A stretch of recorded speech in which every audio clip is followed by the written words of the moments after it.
Good evening everyone. बात करते हैं मार्केट में आज क्या हुआ, हमने क्या डिस्कशंस किए थे। सो हमने क्लियरली ये डिस्कस किया था कि यहाँ पे आज का जो है हाई, लाइक कल का हाई एंड लाइक 21,225, इसके ऊपर निकलने पे आसपास हम कॉल के पोजीशन में या अपसाइड के लिए बैठ सकते हैं। मार्केट खुली गैप अप अगेन बहुत बड़ी, उसके बाद वो नीचे थोड़ा सा आई। एक्सपेक्ट क्या कर रहे थे कि 21,200 के आसपास आएगी, एक बार ये गैप फिल कर ले यहाँ से, फिर यहाँ से सपोर्ट बना के ऊपर निकले। एंड ये मैंने टेलीग्राम पे भी अपडेट किया था कि यहाँ पे सपोर्ट बनता है तो बेस्ट होगा। लेकिन मार्केट ने क्या किया, मार्केट ने हवा में ही एक ये बना लिया 250 के आसपास, 250 240 हवा में ही यहाँ पे बना लिया। एक अच्छे सपोर्ट पे आके बनाता तो बहुत अच्छा ट्रेड बनता। यहाँ पे क्या हो गया था, स्टॉप लॉस बहुत बड़ा हो गया था, 50 पॉइंट का स्टॉप लॉस हो गया था। ठीक है, तो बहुत अच्छी खास ट्रेड बनी नहीं। फिर यहाँ से मार्केट 350 और इधर तक गया, फिर दिन भर इसी रेंज में चला। एंड जैसे ही इसका ब्रेकआउट दिया उसके बाद बहुत तेजी से मूवमेंट आई। तो इसको किसी ने कैप्चर किया होगा तो वेल एंड गुड, क्योंकि यही एक मूव था जो ट्रेडेबल था। अदरवाइज ये पूरा बेकार मूव था। ये मूव ट्रेडेबल मूव नहीं बोल सकते, लॉजिकल एंड टेक्निकल के हिसाब से ये मूव नहीं बोल सकते। आप कहीं पे भी मार्केट आएगी हवा से कहीं पे भी घूम जाएगी, नहीं, this is not the right trading move. ठीक है, प्रॉपर ट्रेडिंग मूव बस एग्जैक्टली यही था जो यहाँ पे मार्केट ने इस लेवल का ब्रेकआउट दिया एंड ये जो चला है, बस और कुछ नहीं। ठीक है, बैंक निफ्टी में एक अच्छी मूव यहाँ पे ट्रेडिंग मूव बनी थी, जो कि हमने डिस्कस भी किया था कि यहाँ तक के लेवल के लिए आपके पास बाय ऑन डिप का अपॉर्चुनिटी है। एंड मार्केट इसी के आसपास से देखो बार बार रिजेक्शन भी ले रही थी। यहाँ पे रिजेक्शन लिया, ये एक मूव था। फिर यहाँ पे आई, फिर थोड़ा देर कंसोलिडेट किया, उसके बाद जैसे ही इस हाई को तोड़ा, आप देखो कितनी बड़ी कैंडल एंड धीरे धीरे ऊपर। ठीक है, तो बैंक निफ्टी में ये था, अच्छा मूव रहा दोनों। बैंक निफ्टी में खास करके ज़्यादा बेटर ट्रेड मिले, निफ्टी तो पता नहीं क्या ही कर रहा था। ठीक है, तो अभी बात कर लेते हैं क्या एक्सपेक्टेशन है नेक्स्ट दिन के लिए एंड प्लस होल वीक के लिए। अब देखो, अब क्या है, मार्केट लगभग आज के दिन 21,500 को छू चुकी है। ठीक है, बस 8 पॉइंट से रह गई, तो ये भी रह गया, अब ये भी बस इतना सही है। बट अब देखो, ये आपका एक इंपॉर्टेंट लेवल बन के आता है 350। ठीक है, तो 350 तक आपके पास बाय ऑन डिप की अपॉर्चुनिटी है। 350 टूटेगा तो आपको यहाँ पे 300 first target and 250 second target. ठीक है, उसके नीचे निकले तो 200। ठीक है, ये आपका 3 टारगेट निकल के आएगा 350 के नीचे। यहाँ तक आपके पास बाय ऑन डिप की अपॉर्चुनिटी।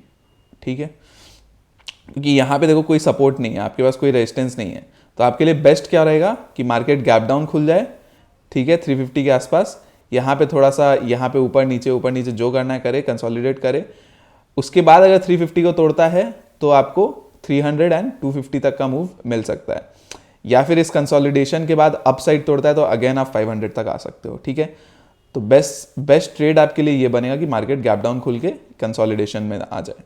ठीक है, अपसाइड के लिए क्या है, अगर मार्केट गैप अप खुलती है तो फिर मार्केट हवा में फिर खुल के कहाँ जाएगी क्या जाएगी नहीं पता। गैप अप खुल के आजकल चेज हो जाते हैं, गैप अप खुलता है थोड़ा सा नीचे आता है फिर चेज कर लो। तो गैप अप खुलते ही थोड़ा सा जैसे ही 1-2 कैंडल नीचे आए, कॉल लेके बैठे रहो। बस एग्जैक्टली वही है, पहले कैंडल पे ही आए, जो भी नीचे पहला कैंडल आता है वहाँ से कॉल लेके बैठ जाओ, मार्केट अपने आप चलती रहेगी। ये आजकल बन रखा है। अब मार्केट में ये क्या है, ये सब लोग को इसी तरह से मार्केट में बना दिया है मार्केट ने, तो मतलब नॉट राइट। इस चीज़ को अवॉइड करना मत गलती से भी, प्राइस एक्शन देखे बिना। अब देखो ये चीज़ हो तो जाएगा, फिर कोई कंसोलिडेशन आती है उसके बाद जो मूव आता है वो कैप्चर कर लो यार, वेट कर लेना। ठीक है, ऐसा नहीं कि गैप अप खुल जाए तो बस चेज कर लो, मत करो। बहुत ओवरबॉट है, बहुत ज़्यादा ओवरबॉट है। ठीक है, कब कहाँ से घुमाएगा और कितना तेज़ घुमाएगा कोई भरोसा नहीं है। बहुत मतलब प्रॉफिट बुकिंग आने को आई ना तो बहुत तेज़ आएगी, बहुत तेज़, मतलब आपको निकलने का मौका भी नहीं मिलेगा। ठीक है, ध्यान रखना। तो ये चीज़ है, कब आएगी देखेंगे वो। तो निफ्टी में उतना है। बैंक निफ्टी में क्या है, बैंक निफ्टी में देखो, बैंक निफ्टी ने भी ऊपर से एक जाके एक ब्रेकआउट देके यहीं पे क्लोजिंग की है, तो थोड़ा सा एक अच्छा ही था क्लोजिंग। बट स्टिल ये जो लास्ट के कैंडल्स आए हैं ये थोड़ा सा एक कंसर्निंग साइन है। तो ये 48,000 का लेवल मार्क करके रखो। तो 48,000 के नीचे निकलता है तो 47,900 एंड 47,800 का भी आप टारगेट देख सकते हो। उसके नीचे भी निकले तो 700 तक आप आ सकते हो। ठीक है, अगेन ये आपके लिए बाइंग जोन रहेगा, 700 से 600 का ये बाइंग जोन आपके लिए बना रहेगा। ठीक है, 47,600 के नीचे हम लोग ये गैप फिल करने के लिए भी आ सकते हैं, ध्यान रखना। ठीक है, बट है बहुत जगह है, बहुत इश्यूज है यहाँ पे, छोटे छोटे सपोर्ट है। 47,600 टूटा तो 47,450 है, फिर ये टूटा तो ये गैप फिल करने आएगा। तो इस तरह से है, तो छोटे छोटे टारगेट्स लेके ही अपने को ट्रेड करना होगा। अप साइड में क्या, अप साइड में नहीं पता मेरे को, मतलब क्लियरली नहीं पता कहाँ तक जा सकता है। लेवल टू लेवल अगर बात करूँ तो कायदे से नेक्स्ट लेवल अगर आज का हाई जो 48,200 है इसके ऊपर निकलता है तो मेरे को 48,500 दिख रहा है। अगर इतना गैप अप ही खुल जाता है तो फिर पता नहीं, कुछ नहीं करना, बैठे रहो दिन भर, कंसोलिडेशन होने दो, बैठे रहो, जो होगा उसके बाद देख लेंगे, जिस साइड टूटेगा बैठ जाएंगे। ठीक है, बस एग्जैक्टली और कोई ट्रेड नहीं, अगर अब गैप अप खुल जाता है तो कुछ नहीं कर सकते इसका। ठीक है, वही हो गया फिन निफ्टी। फिन निफ्टी में देखो, फिन निफ्टी में आज के हाई को भी नहीं तोड़ा। ठीक है, फिन निफ्टी में आज के हाई को नहीं तोड़ा, तो मार्केट ने यहाँ पे एक तरह से ट्रिपल टॉप बना दिया है, एक टॉप, दो टॉप, तीन टॉप। अब मार्केट इस लेवल को निकालेगी 560 के ऊपर, तब 600 एंड 640 तक का आपको टारगेट मिल सकता है, एंड फर्दर जहाँ चलना चाहे चल सकता है। गैप अप खुलता है बैठ जाओ, कंसोलिडेशन हो तो ठीक है, नहीं है तो बैठे रहो, कोई कुछ नहीं करने की ज़रूरत है। एनी साइड टूटे कंसोलिडेशन के बाद तो ट्रेड मिल जाएगा, नहीं है तो कुछ स्टॉक वॉक देख लो भाई कैश में, उसके ऊपर 200-500 रुपये कमा लो, नहीं तो कुछ नहीं हो सकता, आप नहीं कर सकते। बहुत ही रिस्की चीज़ है कि गैप अप खुलने के बाद भी आप उसको बैठ के चेज़ करो, क्योंकि आप देखो बैंक निफ्टी फिन निफ्टी थोड़ा सा वीकर साइड में है आज के दिन। ये पूरे मैं बताता हूँ, ये आप पूरे बैंक निफ्टी का मूव देखना और साथ में स्टॉक्स देखना, आप देखोगे ये पूरा मूव खाली एक स्टॉक ने लाया है, वो है SBI। ठीक है, बाकी किसी बैंक में स्ट्रेंथ नहीं है, किसी बैंक में स्ट्रेंथ नहीं है। तो अगर ये मूव अगर SBI के सिर्फ वजह से, और SBI अगर रुका और अटक गया तो बाकी बैंक्स लेके इसको नीचे आ जाएंगे वापस। ठीक है, तो बहुत ध्यान से ट्रेड करना है। बैंक निफ्टी फिन निफ्टी थोड़ा सा वीकर साइड में है, निफ्टी थोड़ा सा पॉजिटिव ज़्यादा स्ट्रॉन्ग लग रहा है, खास करके IT सेक्टर। आपको कुछ नहीं समझ में आया ना तो IT सेक्टर में ध्यान रखना, IT सेक्टर में कुछ ब्रेकआउट मिलते हैं तो आप अच्छा ट्रेड वहाँ पे ले सकते हो, वहाँ पे आपको कोई मूव मिले तो आप कैप्चर कर लो। ठीक है, इन्फी है, TCS है, उसके बाद आपका टेकेम है, सब अच्छा चल रहा है, लेकिन ये भी बहुत आज के एक ही दिन में पूरा मूव दे गए। 100 80 90 पॉइंट का अगर इन्फोसिस एक दिन में बढ़ेगा तो भाई आप क्या करोगे, मतलब, और ऊपर से बिना ब्रेक के, मतलब आपके लिए ट्रेडेबल था ही नहीं, बिना ब्रेक के चला है। मतलब मैं देखते रह गया, मेरे को मैं कि वेट कर रहा हूँ कि भाई एक डिप दे दो, कि कहीं से एक सपोर्ट बना ले, कहीं से थोड़ा सा कि भाई कहीं से बाइंग की अपॉर्चुनिटी मिले। नहीं, मतलब लगातार दर ग्रीन कैंडल कुछ नहीं, रुक ही नहीं रहा। नहीं बैठ सकते आप ऐसे में, आपके लिए स्टॉप लॉस बड़ा होते जाता है यार। आप अगर कहीं से घुमा तो आप कहाँ पे आप अपना SL लगाओगे? ऐसे तो है नहीं कि हवा में ही कहीं पे भी लगा दिया SL। आपका अगर यहाँ पे एक पॉइंट था, ठीक है, उसका ब्रेकआउट हो के ऐसे एकदम पागलों जैसे भाग रहा है, आप SL कहाँ लगाओगे? तो बैठना पड़ेगा ना।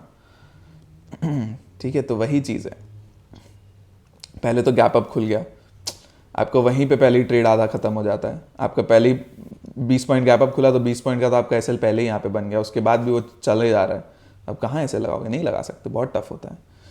ठीक है, 20-30 पॉइंट तो स्टॉक में, इन्फोसिस जैसे स्टॉक में मिल जाए तो वही बहुत बड़ी बात है एक दिन में ट्रेडिंग में। यहाँ पे 20-30 पॉइंट का SL लेके बैठेंगे ना, नहीं करना ऐसा ट्रेड। ठीक है, तो वही चीज़ है। बाकी कैश वैश में होल्डिंग रहती है, उसमें मज़ा आता है मेरे को। बाकी और कुछ। अब देखो डाउन साइड में क्या है, फिन निफ्टी में देखो, तो ये लेवल मार्क कर लो 21,480। ठीक है, इसके नीचे निकलता है तो 440, इसके नीचे निकलता है 400, इसके नीचे 360, अगेन वही 40 पॉइंट का ये। ठीक है, ये सब आपको कोई नहीं बताएगा कि 40 पॉइंट में इसका मूव करने का वे है, तो देख लेना। तो अगर 360 टूटता है तो अगेन 320, 280, इस तरह से आप वापस 200 तक आ सकते हो। ठीक है, तो जो भी है ये धीरे धीरे आप देख लेना कि अगर इतना, क्योंकि ऑलरेडी इतना अगर कवर कर लेगा ना तो यहीं से सपोर्ट ले जाएगा।